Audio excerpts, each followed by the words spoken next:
স্যারের সাথে আসলে ফিজিক্যালি স্যার তো অনেক দিন ধরেই কথা বলতে পারেন না, আকার ইঙ্গিতে কথা বলেন।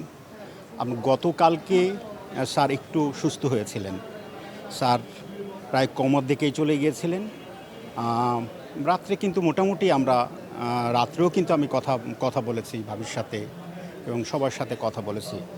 এবং যেহেতু আমি স্যারকে প্রায় ৭ বার ব্লাড দিয়েছি, স্যারের সাথে আমার ব্লাডের মিক্স ক্রস মিল আছে।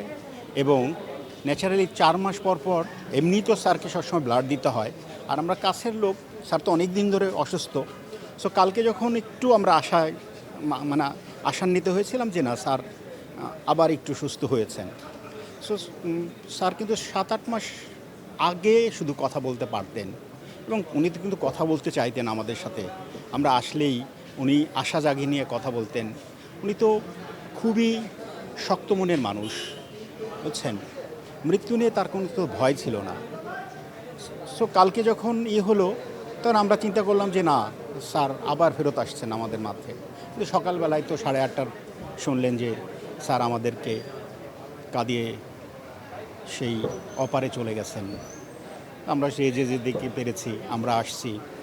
স্যারের সাথে তো আমাদের দীর্ঘদিনের সম্পর্ক, মানে আমাদের বোঝা থেকেই, পারিবারিক বলতে বলেন। আর স্যারের আমি সরাসরি স্টুডেন্টও, মানে ছাত্র। আবার স্যারের সাথে আমি দীর্ঘদিন মানে চাকরি করেছি স্যারের প্রতিষ্ঠানে। বলতে গেলে চাকরি আমার এখনও সেই জায়গাতেই আছে, আমরা একসাথে হই। সো এই নানান বিষয় নিয়েই আমাদেরকে ভাবায়। আপনারা জানেন যে অনেক দিন ধরে আমার ভিতরে একটু কষ্টও ছিল যে স্যার মুক্তিযোদ্ধা, স্যার ভাষা সৈনিক, ভাষার জন্য উনি জেল খেটেছেন। তারপর মুক্তিযুদ্ধের জন্য উনি শুধু ওই পাপেট প্লে করেছেন তা কিন্তু না, বিটিভিতে ওনার বিরাট অবদান আছেন। উনি পাকিস্তানের পতাকা নামাননি, সেটা নিয়ে ওনার বিরুদ্ধে কিন্তু ওনারকে হুলিয়া জারি হয়েছিল। স্যারকে 21শে পদক দেওয়া হয়েছে, স্যারকে কিন্তু স্বাধীনতা পদক দেওয়া হয়নি। তো কষ্ট লাগে ভাবে। আবার দেশ নিয়ে যখন কথা হয় সেটাও খুব কাঁদায়।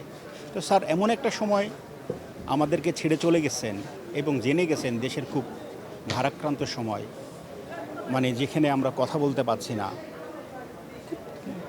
মানে এই জায়গায় ভাবলে খারাপ লাগে যে সবাই হয়তো একজন শিল্পী মুস্তফা মনোয়ারকে হারাইছে, আমরা শিল্পীর সাথে আমাদের শিক্ষককে হারাইছি, আমাদের অভিভাবককে হারিয়েছি, আমাদের কথা বলার, আমাদের দিকদর্শন নেয়ার লোককে হারিয়েছি। রাত দিন যার কাছ থেকে যে কোনো সময়ই আমরা পরামর্শ নিতে পারতাম, আবার একই সাথে কাজ করার যে একটা অভিজ্ঞতা, সে অন্যরকম ব্যাপার। যে মুস্তফা মনোয়ার স্যারের সাথে কাজ করি, তার সাথে থাকি বা চলি, বা তার ভাবধারায় হাঁটার চেষ্টা করি, সেটা আমাদেরকে সত্যি মানে অন্যরকম একটা অনুভূতি জাগায়। আর আজকে যখন এরকম খুব কাছের, একেবারে হৃদয়ের কাছের মানুষ যখন চিরবিদায় নেয়, তখন ভাবতেই পারেন যে বিষয়টা আমাদের জন্য কতটা করুণ, কতটা কষ্টের।